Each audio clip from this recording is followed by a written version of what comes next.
हर हर महादेव, जय बाबा केदार। तो दोस्तों, आज तारीख है 6 जुलाई और मैं आप लोगों के लिए केदारनाथ धाम का लेटेस्ट अपडेट लेकर आ चुकी हूँ। दोस्तों, आज की इस वीडियो में कुछ बेहद महत्वपूर्ण जानकारी है, इसीलिए अगर आप केदारनाथ, बद्रीनाथ या चार धाम यात्रा पर आने की योजना बना रहे हैं तो इस वीडियो को पूरा जरूर देखिएगा। दोस्तों, लगातार हो रही बारिश की वजह से आज केदारनाथ और बद्रीनाथ जाने वाले मार्ग के कई स्थानों पर लैंडस्लाइड की घटनाएं सामने आई है। इसी के साथ गंगोत्री और यमुनोत्री धाम जाने वाले मार्ग में भी लैंडस्लाइड की खबर सामने आई है, जिसके कारण कुछ समय के लिए यात्रा भी प्रभावित हुई है। आखिर किन किन जगहों पर भूस्खलन हुआ है, कौन कौन से रास्ते प्रभावित हैं और अभी यात्रा की ताजा स्थिति क्या है, इसकी पूरी जानकारी मैं आपको आगे विस्तार से देने वाली हूँ।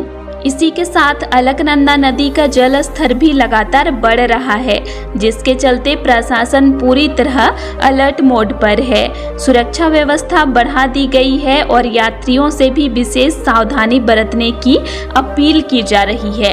आज हम लोग जानेंगे कि केदारनाथ धाम का मौसम अभी कैसा बना हुआ है, आज बारिश कितनी हो रही है, रास्तों की स्थिति कैसी है, श्रद्धालुओं की भीड़ कितनी रह गई है, दर्शन करने में कितना समय लग रहा है और ऐसे मौसम में अभी यात्रा करना सही रहेगा या नहीं। अगर आप आने वाले दिनों में केदारनाथ धाम की यात्रा करने वाले हैं तो यह वीडियो आपके लिए बहुत महत्वपूर्ण होने वाली है, इसीलिए वीडियो को पूरा जरूर देखिए ताकि कोई भी जरूरी अपडेट आपसे छूट न जाए।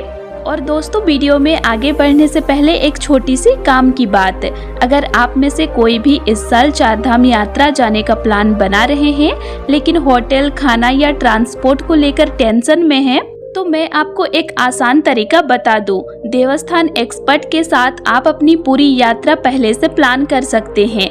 यहाँ आपको अच्छा होटल, खाने पीने की व्यवस्था और गाड़ी की सुविधा सब कुछ मिल जाता है। और अगर आप हेलीकॉप्टर से जाना चाहते हैं तो वह ऑप्शन भी उपलब्ध है। स्क्रीन पर जो नंबर दिया है वहां एक बार कॉल या व्हाट्सएप करके जानकारी जरूर ले लीजिए। बाकी चलिए अब आगे बढ़ते हैं आज के अपडेट पर।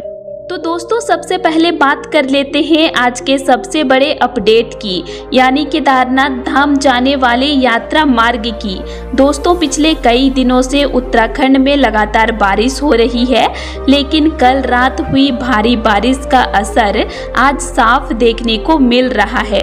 पूरी रात तेज बारिश होने की वजह से कई जगहों पर पहाड़ों से बड़े बड़े पत्थर और मलबा टूटकर सीधे सड़क और पैदल यात्रा मार्ग पर आ गए हैं। आप लोग वीडियो के माध्यम से साफ देख सकते हैं कि रास्ते के बीचों बीच विशाल पत्थर पड़े हुए हैं और जेसीबी मशीनों की मदद से लगातार उन्हें हटाने का काम किया जा रहा है। इसी कारण प्रशासन ने कुछ समय के लिए यात्रा को रोक दिया ताकि पहले रास्ते को पूरी तरह सुरक्षित बनाया जा सके। श्रद्धालु भी धैर्य के साथ वहीं रुक कर मार्ग खुलने का इंतजार कर रहे हैं। जैसे ही सड़क और पैदल मार्ग से पूरा मलबा हटा दिया जाएगा और अधिकारियों की ओर से रास्ते को सुरक्षित घोषित किया जाएगा, उसके बाद ही श्रद्धालुओं को केदारनाथ धाम जाने की अनुमति दी जाएगी। दोस्तों, अगर आप लोग कल रात का नज़ारा देखेंगे तो समझ जाएंगे कि बारिश कितनी ज़्यादा हुई है। केदारनाथ धाम, गौरीकुंड और सोनप्रयाग तीनों जगहों पर लगातार तेज बारिश होती रही। कई स्थानों पर सड़क पर पानी नदी की तरह बहता हुआ दिखाई दिया। पहाड़ों से पानी के साथ मिट्टी और पत्थर भी नीचे आने लगे, जिसकी वजह से आज सुबह कई जगहों पर लैंडस्लाइड की घटनाएं सामने आई है। सबसे ज्यादा असर सोनप्रयाग से गौरीकुंड के बीच वाले मार्ग पर देखने को मिला, जहां पहाड़ से पत्थर गिरने के कारण रास्ता कुछ समय के लिए बाधित हो गया। वहीं गौरीकुंड से केदारनाथ धाम जाने वाले पैदल मार्ग पर भी कई स्थानों पर पत्थर और मलबा गिरा है। प्रशासन और एसडीआरएफ की टीमें लगातार मौके पर मौजूद है और रास्ते को जल्द से जल्द सामान्य बनाने का काम कर रही है। इसीलिए मेरी सभी श्रद्धालुओं से एक विनती है कि अगर आप अभी यात्रा कर रहे हैं तो बिल्कुल भी जल्दबाजी ना करें। जहां प्रशासन रुकने के लिए कहे वहीं रुकें। लैंडस्लाइड वाले क्षेत्रों को जल्दी पार करने की कोशिश करें, लेकिन वहां खड़े होकर फोटो या वीडियो बनाने की गलती बिल्कुल ना करें। पहाड़ की तरफ चलने के बजाय हमेशा सड़क के सुरक्षित हिस्से की ओर ही चलें और प्रशासन के निर्देशों का पूरी तरह पालन करें। दोस्तों, मानसून अब पूरी तरह उत्तराखंड में सक्रिय हो चुका है। ऐसे मौसम में पहाड़ों से अचानक पत्थर गिरना कोई नई बात नहीं है। इसीलिए जब भी तेज बारिश शुरू हो जाए उस समय यात्रा जारी रखने के बजाय किसी सुरक्षित दुकान, शेड या प्रशासन द्वारा चिन्हित सुरक्षित स्थान पर रुक जाना ही सबसे समझदारी का फैसला होगा। कुछ देर रुक जाने से यात्रा थोड़ी देर से पूरी होगी, लेकिन आपकी सुरक्षा सबसे ज़्यादा महत्वपूर्ण है। इसी के साथ अगर हम अलकनंदा नदी की बात करें तो उसका जल स्तर भी लगातार बढ़ता जा रहा है। आप लोग वीडियो में देख सकते हैं कि रुद्रप्रयाग में भगवान शिव की विशाल प्रतिमा के पास नदी का पानी काफी ऊपर तक पहुंच चुका है। प्रतिमा के कंधे तक पानी आता हुआ दिखाई दे रहा है। इससे साफ अंदाजा लगाया जा सकता है कि लगातार बारिश की वजह से नदियों का जल स्तर कितनी तेजी से बढ़ रही है। यही कारण है कि प्रशासन पूरी तरह अलर्ट मोड पर है और सभी संवेदनशील क्षेत्रों पर लगातार नजर रखी जा रही है। दोस्तों, केवल केदारनाथ मार्ग ही नहीं बल्कि बद्रीनाथ राष्ट्रीय राजमार्ग पर भी आज कई जगहों पर लैंडस्लाइड हुआ है। खासकर भनेर पानी और गुलाब कोटी क्षेत्र में भारी मात्रा में मलबा सड़क पर आ गया, जिसके कारण यात्रा मार्ग को अस्थायी रूप से बंद करना पड़ा। जेसीबी मशीनों और प्रशासन की टीमों द्वारा लगातार मलबा हटाने का कार्य किया जा रहा है। जैसे ही मार्ग पूरी तरह सुरक्षित होगा, वाहनों की आवाजाही फिर से शुरू कर दी जाएगी। आप सभी जानते हैं कि मानसून के समय बद्रीनाथ मार्ग पर हर साल कई जगहों पर भूस्खलन की घटनाएं होती है। इसीलिए जो भी श्रद्धालु बद्रीनाथ धाम की यात्रा कर रहे हैं वे मौसम की जानकारी लेकर ही यात्रा करें और जहां प्रशासन रोके वहां बिल्कुल भी आगे बढ़ने की कोशिश ना करें। अपनी गाड़ी लेकर जबरदस्ती आगे निकलना आपके और दूसरे यात्रियों के लिए खतरा बन सकता है। फिलहाल राहत की बात यह है कि सभी जगहों पर प्रशासन, SDRF और संबंधित विभाग पूरी तरह सक्रिय है। मशीनों से लगातार मलबा हटाया जा रहा है और कोशिश यही है कि यात्रा मार्ग को जल्द से जल्द सामान्य कर दिया जाए। उम्मीद है कि अगर बारिश ज़्यादा नहीं हुई तो मार्ग जल्द ही फिर से खोल दिए जाएंगे। दोस्तों, लगातार बारिश की वजह से केदारनाथ का पूरा ट्रेक मार्ग अभी काफ़ी फिसलन भरा हो चुका है। इसीलिए ट्रैकिंग शूज पहनकर ही यात्रा करें। अपने साथ रेनकोट, छाता और गर्म कपड़े जरूर रखें। अभी श्रद्धालुओं की संख्या भी पहले की तुलना में काफ़ी कम हो गई है। इसीलिए दर्शन तो आराम से हो रहे हैं, लेकिन मौसम को बिल्कुल भी हल्के में मत लीजिए। इस समय सबसे जरूरी है कि आप सुरक्षित यात्रा करें और प्रशासन के हर निर्देश का पालन करें। चलिए दोस्तों, अब हम लोग जान लेते हैं आज यानी 6 जुलाई को केदारनाथ धाम के मौसम का पूरा लेटेस्ट अपडेट। दोस्तों, आज सुबह से ही केदारनाथ धाम का मौसम पूरी तरह बदला हुआ नजर आ रहा है।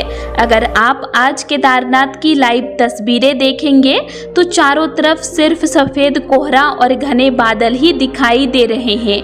पहाड़ियाँ पूरी तरह बादलों में छिप गई है और दूर दूर तक साफ नज़ारा देखने को नहीं मिल रहा है। आज सुबह से सूरज की किरणें भी लगभग दिखाई नहीं दी है।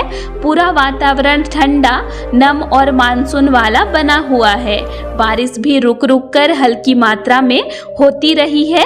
अभी बहुत तेज बारिश नहीं हो रही है, लेकिन यहाँ के मौसम का कोई भरोसा नहीं होता।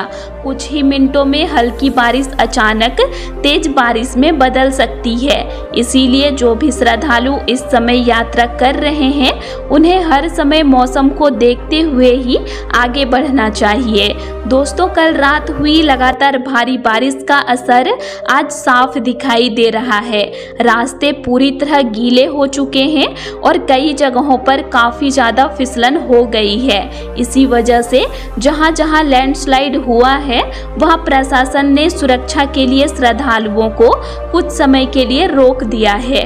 कई श्रद्धालु अभी सोनप्रयाग और गौरीकुंड में ही रुके हुए हैं और मार्ग पूरी तरह सुरक्षित होने का इंतजार कर रहे हैं। इसी कारण आज ट्रेक मार्ग पर भी श्रद्धालुओं की संख्या पहले की तुलना में काफी कम दिखाई दे रही है। जो श्रद्धालु पहले से केदारनाथ धाम पहुंच चुके हैं, उनका दर्शन काफी आराम से हो रहा है। लंबी लंबी लाइनें अभी देखने को नहीं मिल रही है और स्पर्श दर्शन का भी अच्छा अवसर मिल रहा है। भीड़ कम होने की वजह से दर्शन व्यवस्था फिलहाल काफी सुचारू बनी हुई है। लेकिन दोस्तों, एक बात मैं आप लोगों को बिल्कुल साफ साफ बता देना चाहती हूँ कि दर्शन आसान जरूर हो गया है, लेकिन यात्रा आसान बिल्कुल नहीं हुई है।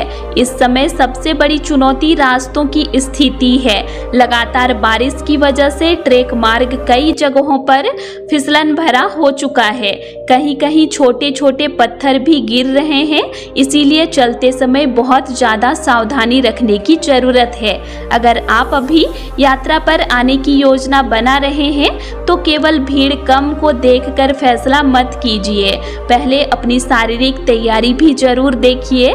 जिन लोगों को पहाड़ों पर चलने में दिक्कत होती है, जिनकी तबीयत जल्दी खराब हो जाती है या जो लंबी चढ़ाई नहीं कर सकते, उन्हें फिलहाल यात्रा कुछ दिनों के लिए टाल देने पर भी विचार करना चाहिए, क्योंकि मानसून के दौरान मौसम कभी भी खराब हो सकता है और यात्रा पहले से ज़्यादा चुनौतीपूर्ण हो जाती है।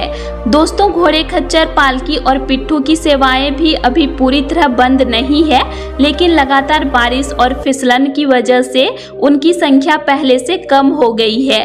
इसीलिए अगर आप इन सेवाओं का उपयोग करना चाहते हैं, तो आपको थोड़ा इंतजार करना पड़ सकता है। पहले जैसी आसानी से हर समय सुविधा मिल जाए, ऐसा जरूरी नहीं है। मेरी सभी श्रद्धालुओं से यही अपील रहेगी कि अगर आप अभी यात्रा कर रहे हैं, तो जल्दबाजी बिल्कुल मत कीजिए। जहां लैंडस्लाइड क्षेत्र हो, वहां एक भी मिनट बेवजह खड़े मत रहिए। पहाड़ों के बिल्कुल किनारे चलने की बजाय सड़क के सुरक्षित हिस्से की तरफ चलिए। जहां छोटे छोटे झरने या पहाड़ से पानी गिरता दिखाई दे, वहां रुककर फोटो या वीडियो बनाने से बचिए, क्योंकि लगातार बारिश के दौरान वही जगह अचानक खतरनाक बन सकती है। दोस्तों, फिलहाल ऐसा लग रहा है कि आने वाले कुछ दिनों तक मौसम इसी तरह बना रह सकता है। आज भी आसमान पूरी तरह बादलों से ढका हुआ है और कभी भी तेज बारिश शुरू हो सकती है। इसीलिए अगर आप यात्रा पर आ रहे हैं, तो अपने साथ रेनकोट, मजबूत ट्रैकिंग शूज, गर्म कपड़े, छाता और जरूरी दवाइयाँ जरूर लेकर आइए। छोटी सी तैयारी भी पहाड़ों में बहुत काम आती है। और सबसे महत्वपूर्ण बात, प्रशासन जो भी निर्देश दे, उनका पूरी तरह पालन करें। अगर किसी जगह पर यात्रा रोक दी जाती है, तो उसे अपनी परेशानी मत समझिए। प्रशासन आपकी सुरक्षा को ध्यान में रख कर ही फैसला लेता है। कुछ घंटे रुक जाना बेहतर है, लेकिन किसी भी तरह का जोखिम उठाना बिल्कुल सही नहीं होगा। फिलहाल दर्शन व्यवस्था अच्छी चल रही है, भीड़ कम है, लेकिन मौसम लगातार चुनौती बना हुआ है। इसीलिए अगर आप यात्रा कर रहे हैं, तो पूरी तैयारी, धैर्य और सावधानी के साथ ही करें। सुरक्षित रहेंगे तभी बाबा केदारनाथ के दर्शन का आनंद भी ले पाएंगे। बाकी दोस्तों, आप लोग मेरे चैनल से जुड़े रहिए, क्योंकि मैं हर दिन केदारनाथ धाम का लेटेस्ट अपडेट देती हूँ। तो आप लोग मेरे चैनल को सब्सक्राइब जरूर कर लीजिएगा। तो दोस्तों आज के लिए इतना ही, और आप लोगों को मेरा आज का इन्फॉर्मेशन कैसे लगा ये मुझे कमेंट करके ज़रूर बताइएगा। और वीडियो अच्छा लगा तो वीडियो को लाइक कीजिएगा और साथ ही चैनल को सब्सक्राइब भी ज़रूर कर लीजिएगा। और अगर आप लोगों को केदारनाथ धाम से रिलेटेड और भी वीडियोस देखने हैं तो मेरे चैनल में अपलोड हैं, आप उनको भी देख सकते हैं। तो चलिए फिर मिलते हैं एक नई वीडियो के साथ। Thanks for watching.